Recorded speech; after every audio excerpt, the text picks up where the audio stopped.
क्या दुनिया की राजनीति पूरी तरह बदलने वाली है? बीजिंग में एक बहुत बड़ी मीटिंग हुई जिसने सबको हैरान करके रख दिया। डोनाल्ड ट्रंप और शी जिनपिंग एक साथ बैठकर दोस्ती और नए चैप्टर की बातें कर रहे हैं। पर ये दोस्ती की बात सुनकर हर हिंदुस्तानी के मन में एक ही सवाल है, क्या ये हमारे लिए गुड न्यूज है या कोई टेंशन की बात? चलिए इसे एक आसान भाषा में समझते हैं। पिछले कुछ सालों से अमेरिका और चीन के बीच 36 का आंकड़ा था। अमेरिका भारत को अपना खास दोस्त मानता था ताकि चीन की दादागिरी से बचा जा सके। लेकिन इस मीटिंग में शी जिनपिंग ने कहा है कि हमें दुश्मन नहीं बल्कि पार्टनर्स की तरह काम करना है। अब अगर अमेरिका और चाइना पक्के दोस्त बन जाते हैं तो देखना यह है कि जो भारत की स्पेशल पोजीशन थी उस पर क्या असर पड़ता है। क्या ट्रंप अभी भी भारत को वही अहमियत देंगे जैसे पहले देते थे?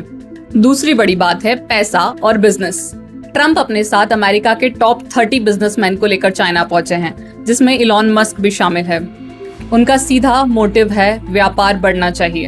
अब तक क्या हो रहा था? बहुत सारी विदेशी कंपनियां चाइना छोड़कर भारत की ओर आ रही थी, जिसे हम चाइना +1 स्ट्रेटेजी कहते हैं। लेकिन अगर चाइना और अमेरिका के बीच में बिजनेस आसान हो गया तो हो सकता है कि शायद ये कंपनियां फिर से चाइना की ओर रुख ले लें। इससे सबसे ज्यादा दिक्कत होगी हमारे मेक इन इंडिया मिशन पर। हो सकता है कि शायद मेक इन इंडिया मिशन को और भी ज्यादा कंपटीशन झेलना पड़े। अब आते हैं सबसे इम्पोर्टेंट पॉइंट, हमारी सरहद पर। अब तक जब भी भारत और चाइना की बॉर्डर के बीच जो भी तनाव होता था उसमें अमेरिका हमेशा भारत का साथ देता था। लेकिन अगर ट्रंप और शी जिनपिंग के बीच में कोई बड़ा समझौता हो जाता है तो क्या अमेरिका चीन पर दबाव डालना बंद कर देगा? भारत को इस मामले में बहुत सावधान रहना होगा ताकि हमारी सिक्योरिटी और हितों के बीच कोई समझौता ना हो। तो क्या हमें चिंता करनी चाहिए?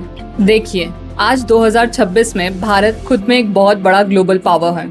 हम किसी एक देश पर निर्भर नहीं हैं। हमारी खुद की अपनी ताकत है, अपनी आर्मी है।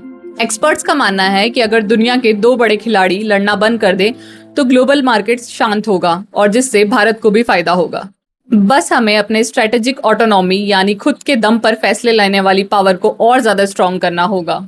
आज जब ट्रंप पूरे 9 साल बाद चाइना पहुंचे और शी जिनपिंग से दोस्ती, बिजनेस और पार्टनरशिप की बात करी तो पूरी दुनिया की नजरें सिर्फ उन पर थी। आपको क्या लगता है, ट्रंप और शी की ये नजदीकियां भारत के लिए खतरा है या कोई नया मौका? अपनी राय कमेंट में जरूर लिखिए।